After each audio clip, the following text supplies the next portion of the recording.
Coming up on WUFT's First at 5, another ICE detention facility is in the works in North Central Florida. Why some residents are standing up and speaking out against the government's new proposal. Plus, the blazing heat continues on with temperatures remaining in the 90s. But after a week of on and off storms, this could be the perfect weekend to take a trip to the beach. And after a week after the tragic flooding that devastated Central Texas communities, President Trump now traveling to the areas that lost everything as scrutiny continues on whether more lives could have been saved. First at 5 starts now. First at 5 from the University of Florida's College of Journalism and Communications. You're watching WUFT News. A few North Central Florida faith leaders and community members are standing against the plan to build an ICE detention center in Clay County. Welcome to First at 5. I'm Magnel, Loper. And I'm Matt Montalto. Governor Ron DeSantis wants to build the detention center just 35 miles away at Camp Blanding, a training facility for Florida National Guardsmen.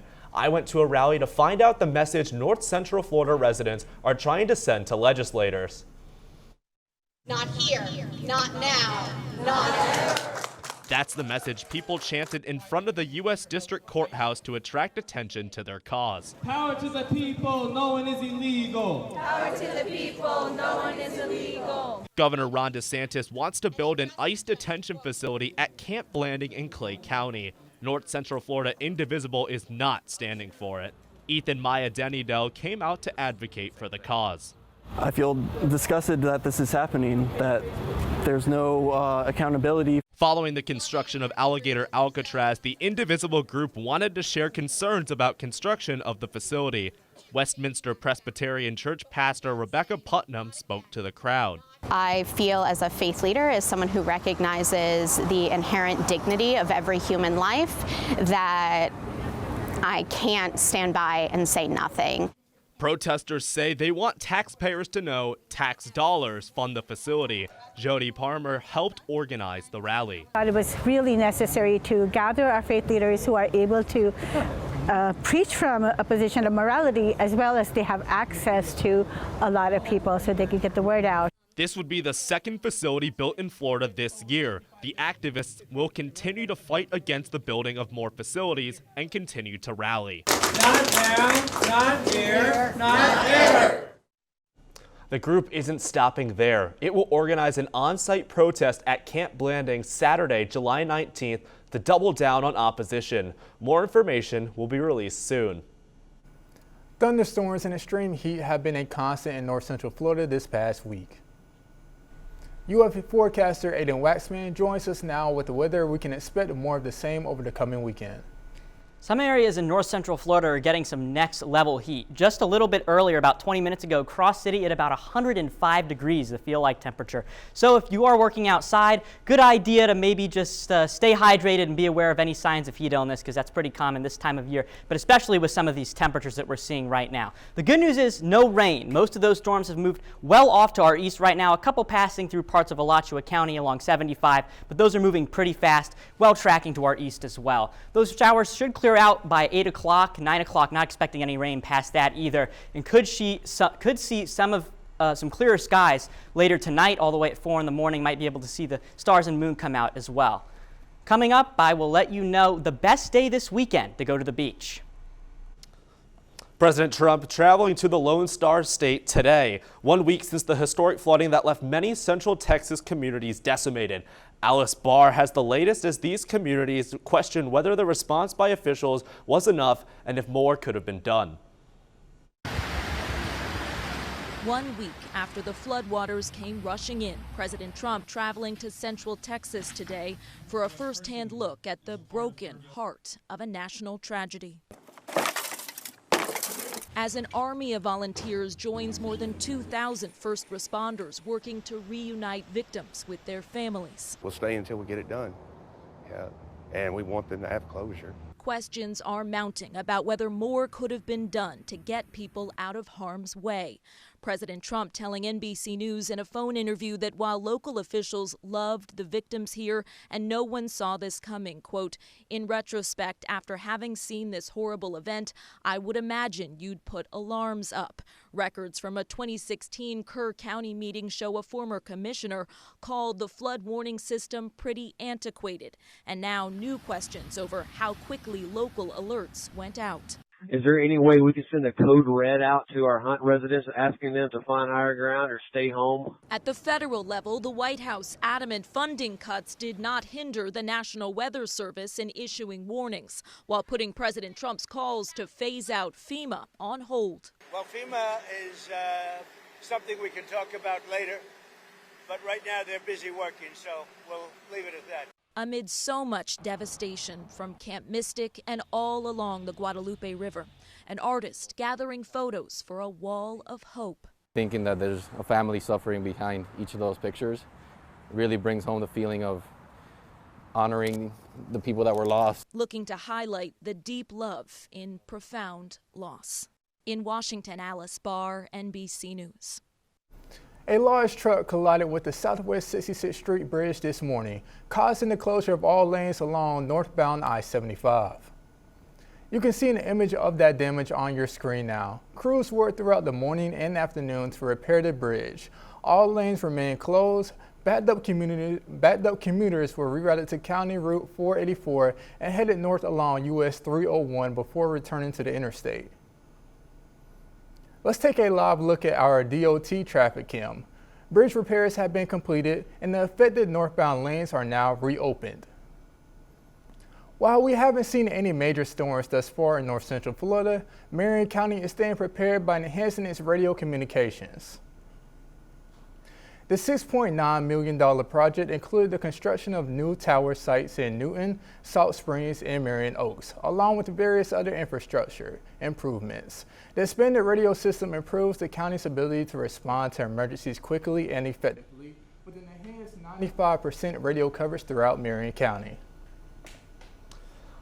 A disturbing finding this week out of the Sunshine State, Florida now ranks among the highest states in the nation for human trafficking. Melissa Marino reports on the first of its kind exploitation report from the University of South Florida. Researchers shining a light on a crime that's normally hidden. This new report shows Florida has one of the highest rates in the nation. Our cameras were there just last month as more than 20 law enforcement agencies conducted a human trafficking bust. Agents recovering 60 at-risk children. The majority were being trafficked. The 8 people that we arrested, it wasn't just a child. Some of them had multiple children working for them.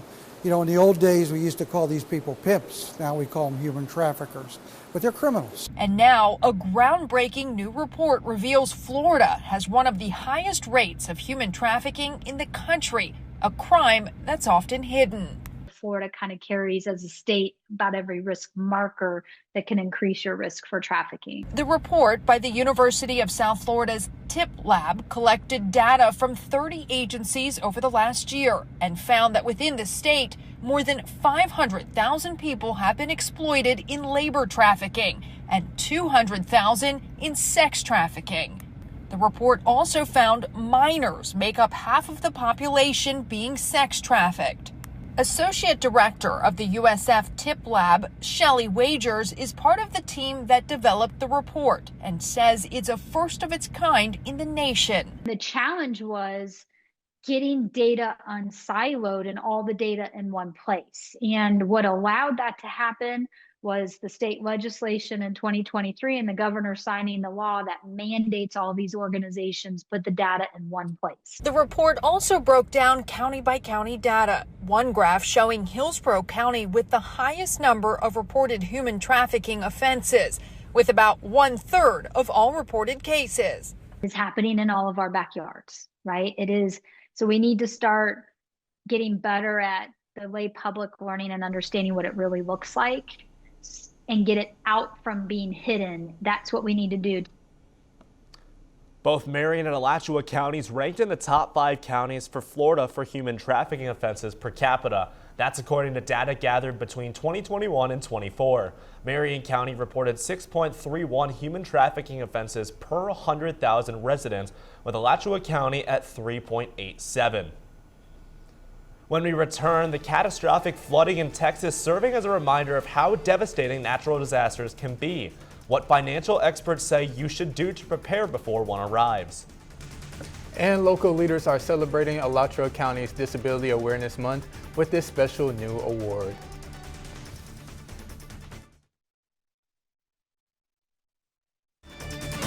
You're watching WUFT-TV News. The flooding in Texas has served as an important reminder for those at risk of natural disasters. And while no household can fully prepare, Karen Kafa has the steps financial advisors can say you can take to protect your future. Natural disasters can strike quickly, but experts say preparing a checklist of financial safeguards can happen right now. Don't look at it as something that you create if something happens. Create it so that way you know when something happens, you're prepared. Rulon Washington of Wells Fargo Home Mortgage has navigated multiple hurricane seasons in Florida. He says households can protectively map out plans for worst-case scenarios. It's okay to call your mortgage company. It's okay to call your insurance company and inquire. Don't be afraid because they are your financial partner. Kate Bolger of consumer credit counseling nonprofit Money Management International says households should regularly review insurance coverage for regionally specific things like floods and wildfires. The last thing you want is to have a disaster happen and then get surprised when your coverage isn't what you thought it was. After a disaster, Bolger says communication with lenders and creditors remains key. Calling your creditors right away, letting them know you've been in a disaster, that lets them give you some grace, give you some flexibility in payments so that you can kind of get through that critical first period. And even in a disaster's chaotic aftermath, Washington says to remain vigilant against bad actors. The awareness and being vigilant around any scams or scammers looking to take advantage of your situation should be something to add to that preparation as you're guiding your family through a natural disaster. Hurricane season underway changes the coming to the short-term tax-free holidays traditionally provided to the Floridians. The newly signed state budget provides a tax exemption on essential hurricane supplies year-round, including items such as batteries, portable generators, and life jackets. These new rules will be in place starting August 1st. Alachua County leaders are recognizing business leaders who go above and beyond to make the workplace inclusive. To mark Alachua County's Disability Awareness Month, leaders are giving out the Disability Friendly Employer Award. It honors employers who go above and beyond in supporting workers with disabilities. The county's Equals Opportunity Manager says they're focusing hiring practices, career opportunities, and the commitment to inclusion. The award is just one more tool in the toolkit of raising awareness, focusing on employment in this area. But again, it's just to broaden the idea of people with disabilities, access and inclusion for all of us. Employers can apply for the award on Alachua County's Equal Opportunity website. The deadline is August 12th and the winner will be announced in October. For much of us, it's feeling like it's over 100 degrees right now. I'll let you know if that kind of heat will continue into the weekend coming up.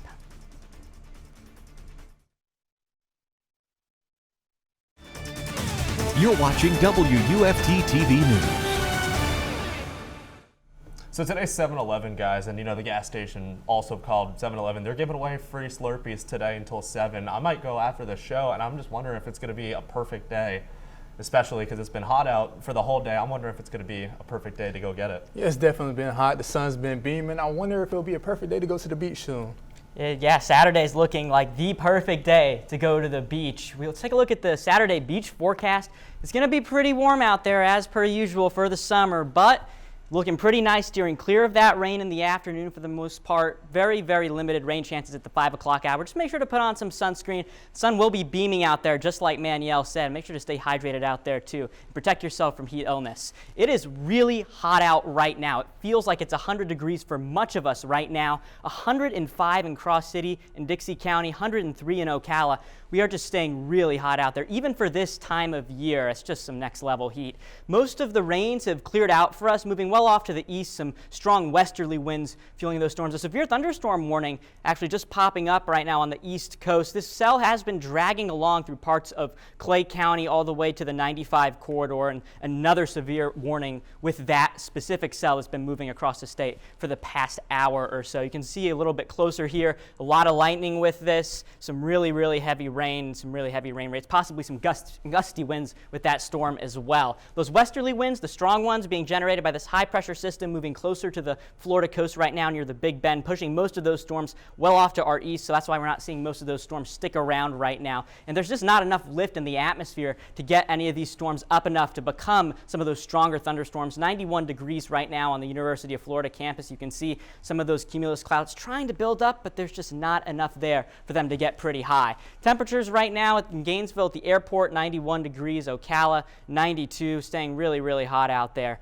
For the rest of the evening tonight, again, showers clearing out about 8 o'clock, staying pretty warm late, even 81 degrees at 10 o'clock, but those rains clearing out, and at least, we have that heat, but at least we're not getting any rain along with it. We could see some showers and storms pop up in Clay and Putnam counties later tonight, maybe some sea breeze storms as some of those westerly and easterly winds collide, allowing those storms to get the lift they need, but clearing out into the early morning hours tomorrow, staying pretty cloudy even into the 5 o'clock hour. This high pressure system going to be moving around just a little bit, but sticking around for the most part. Could see some showers and storms ahead of a trough on Sunday morning before we get some of those heavier rains early next week. That's why it's good to go to the beach this weekend, because we could see a low pressure system pop up here just a little bit earlier next week.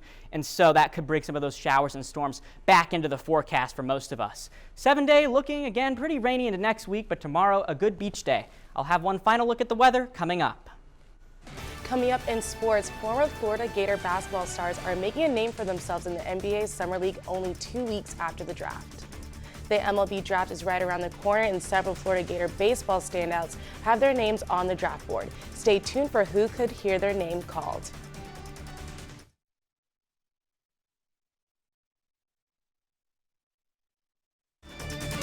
You're watching WUFT-TV News. Welcome back. I'm Jordyn Banks. Let's jump right into sports. Just shy of 48 hours until certain Gators may achieve their dreams of playing in the MLB. 4 standout Gators, Jake Clemente, Bobby Bozer, Colby Shelton, and Brody Dene, have all earned spots in the various MLB draft rankings. Florida's draft presence extends beyond just these 4. Every draft-eligible player from the Gators has the opportunity to be selected in the upcoming MLB draft, unless they choose to remove their name proactively. Basketball continues to beef up its 2025 to 2026 schedule, starting with a showdown against Miami and Jacksonville, followed by a return to the Orange Bowl Classic. The Gators hold a commanding 47-24 all-time series lead over the Hurricanes, including a dominant 78-58 victory in their most recent matchup. Florida also has a history on its side, the VyStar Veterans Memorial Arena, where they secured an early season win over South Florida last season. The Gators are at a 9-4 all-time in the Orange Bowl Classic and are undefeated in the event under head coach Todd Golden. Sticking with the hardwood, former Gator standouts Walter Clayton Jr., Will Richard, and Elijah Martin are all suiting up today for their respective teams in the NBA Summer League. Starting with Walter Clayton Jr., who's making waves with the Utah Jazz. In his last game, he dropped 20 points, dished out 4 assists, grabbed a rebound, and added a steal and a block in all 28 minutes on the court. The Jazz are currently taking on the Charlotte Hornets, while Will Richard continues to impress, finishing with 16 points, 4 rebounds, 2 steals, and an assist. He's back in action tonight at 11 p.m. as Golden State hosts the next Summer League matchup. And Elijah Martin is on track to begin the season with the Raptors 905, Toronto's G League affiliate. And to wrap things up, after Gainesville Ben Shelton was knocked out Thursday, Taylor Fritz was the last American standing at Wilmington. Fritz took the court today in the last 4, but came up short, falling to Spain's world number 2, Carlos Alcaraz, who advanced to Sunday's final against world number 1, Yannick Sinner. Stay with us while we'll have one more check at the weather right after the break.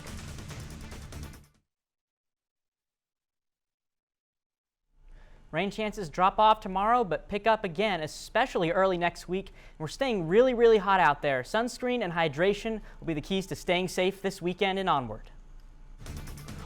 Well, thank you all for joining us. We'll be back here on Monday with another edition of First at 5.